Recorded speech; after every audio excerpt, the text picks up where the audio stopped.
Mambo yote ambayo tunayafanya mbele za Mungu, tukiyafanya kwa usahihi, tukiyafanya vyema, tukiyafanya sawasawa na maelekezo, yanakuwa na kibali, yanapata kibali mbele za Mungu.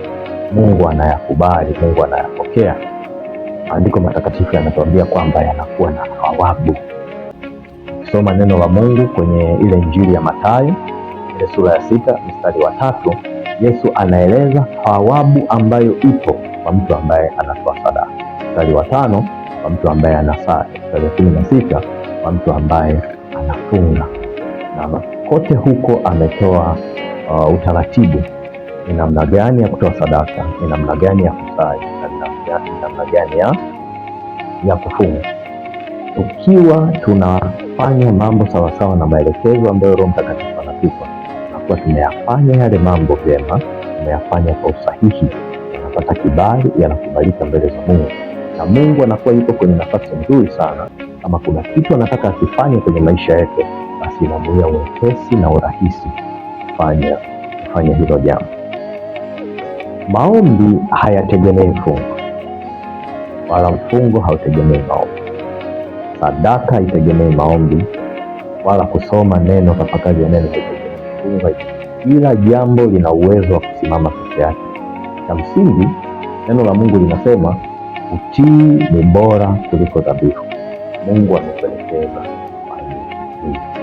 Kauli ya kusema kwamba kufunga bila kuomba ni sawasawa na kushinda njaa si kauli sahihi, kwa sababu zitaibuka kauli nyingine tena za kusema kwamba maombi bila mfungo piga kelele, au kusoma neno, kutafakari bila maombi, bila mfungo ni sawasawa na kusoma story, au kutoa sadaka bila maombi, mfungo na tafakari ya neno ni sawasawa na kutoa mchango au kupoteza fedha.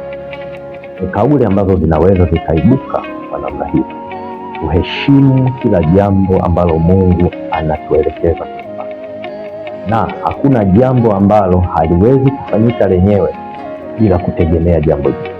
Kwa mfano, una uwezo wa kufunga bila kuomba, bila kutoa sadaka, bila kutafakari neno, na mfungo ukakubalika kwa usahihi mbele za Mungu, na tukapata thawabu kwenye huo, kwa sababu ndivyo Mathayo 6 ule mstari wa 16 unasema kwamba kuna thawabu kwenye kufunga.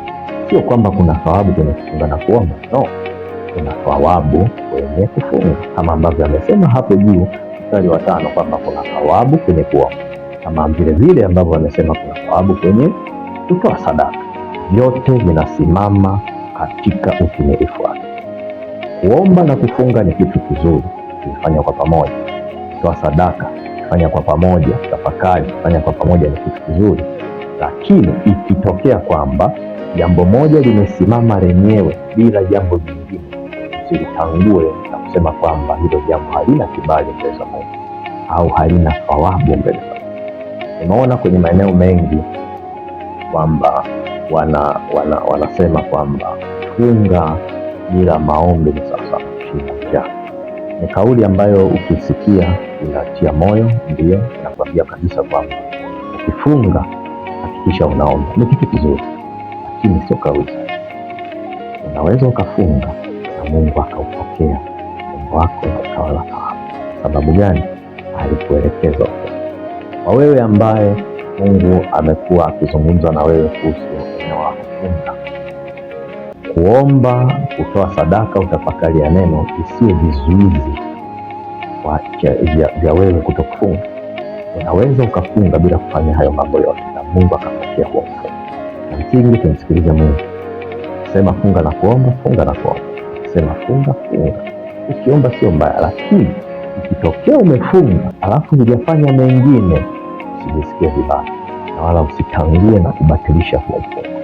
Endelee kuwa na imani kwamba Mungu ameupokea na kuna thawabu, kuna kitu Mungu amefanya.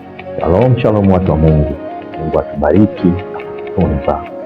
Amen.